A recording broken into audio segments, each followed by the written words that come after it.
शांति का विशेष महत्व होता है। चुप रहना क्यों जरूरी है? चुप रहने से क्या लाभ होते हैं? किन परिस्थितियों में हमें चुप रहना चाहिए? पहला, जब तुम्हें लगे कि कोई तुम्हारी भावनाओं को तुम्हारे शब्दों से नहीं समझ सकता, उस समय तुम्हें चुप रहना चाहिए।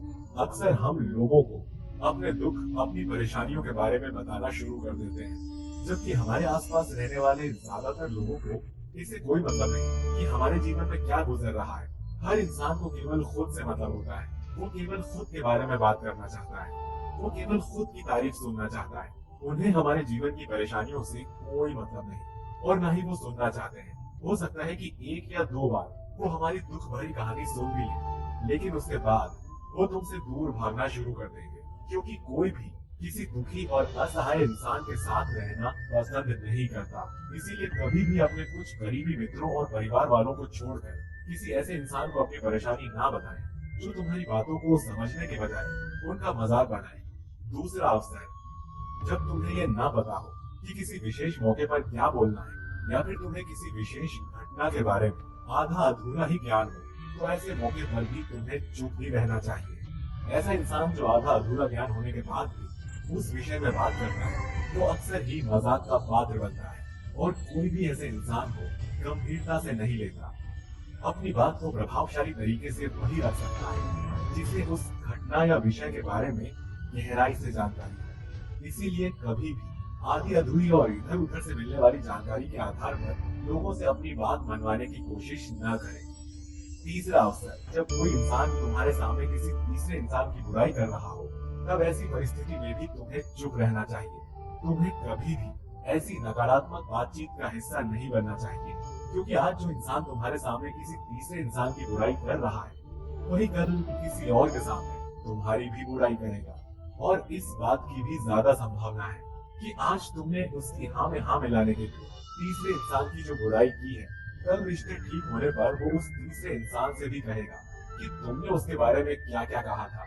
इसीलिए जब भी कभी कोई किसी तीसरे इंसान की बुराई करे या उसके गलत समय का मजाक उड़ाए, तो तुम्हें बस उसकी बातें सुन लेनी है, अपनी कोई भी राय बाहर नहीं रखनी। अगर तुम ऐसा करते हो तो भविष्य में तुम्हारे लिए समस्या खड़ी हो सकती है। चौथा अवसर, जब कोई तुम्हारे ऊपर क्रोध और घृणा से चिल्लाए या तुम्हारा अपमान करने की कोशिश करे, तब ऐसी परिस्थिति में तुम चुप रहकर सामने वाले के गुस्से और क्रोध को कम कर सकते हो। साथ ही तुम इस स्थिति को खराब होने से बचा भी सकते हो। जब तुम सामने वाले के क्रोध का जवाब क्रोध से ना देकर उस समय चुप रह जाते हो, तब वो बात उस क्रोध करने वाले इंसान के दिल में लगती है। गुस्सा कम होने पर उसे अपनी गलती का पछतावा होता है, और ज्यादा संभावना है कि वो अपनी गलती के लिए तुमसे क्षमा मांगे, और क्षमा नहीं भी मांगता तो भी वो अंदर ही अंदर खुद को दोषी समझने लगता है, और फिर वो अगली बार तुम पर गुस्सा करने से पहले कई बार सोचेगा। लेकिन तुम्हें हर परिस्थिति में भी चुप नहीं रहना। अगर कोई बार बार तुम्हारे साथ गलत कर रहा हो, तो तुम्हें उसका जवाब भी देना है। कुछ लोग ऐसे भी होते हैं जिन्हें हमारा चुप रहना हमारी कमजोरी प्रतीत होती है। गुस्से के दौरान चुप रहने का ये तरीका केवल परिवार, सगे संबंधियों और कुछ निकटतम मित्रों के लिए भी सही है, न कि हर इंसान के लिए।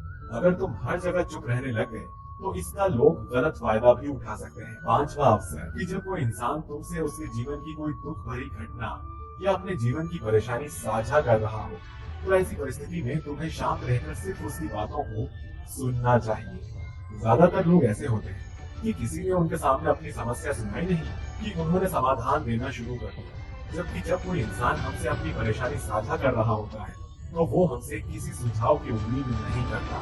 वो बस ये चाहता है कि हम उसकी बात को पूरा ध्यान से सुन लें, क्योंकि जब हम किसी की परेशानी को ध्यान से पूरा सुन लेते हैं, तो उस इंसान को उसे ऐसा लगता है कि चलो, किसी ने तो मेरी बात को समझा।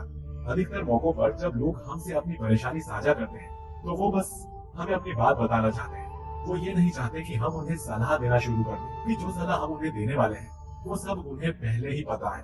परेशानी के समय में किसी इंसान को सांत्वना देने का सबसे अच्छा तरीका है कि हम बस उस इंसान की बातों को ध्यान से सुन लें। जब हम लोगों की बातों को बिना उन्हें बीच में रोके और बिना कोई सलाह दिए पूरे ध्यान से सुनते हैं, तो उनकी नजरों में हमारे लिए सम्मान और स्नेह का भाव पैदा हो जाता है।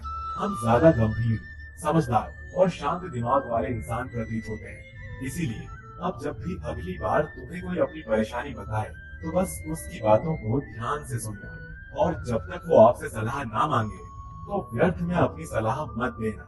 जब तुम कम बोलते हो तो लोग तुम्हारी तरफ ज्यादा आकर्षित होते हैं। वो जानना चाहते हैं कि तुम क्या हो और तुम क्या सोचते हो।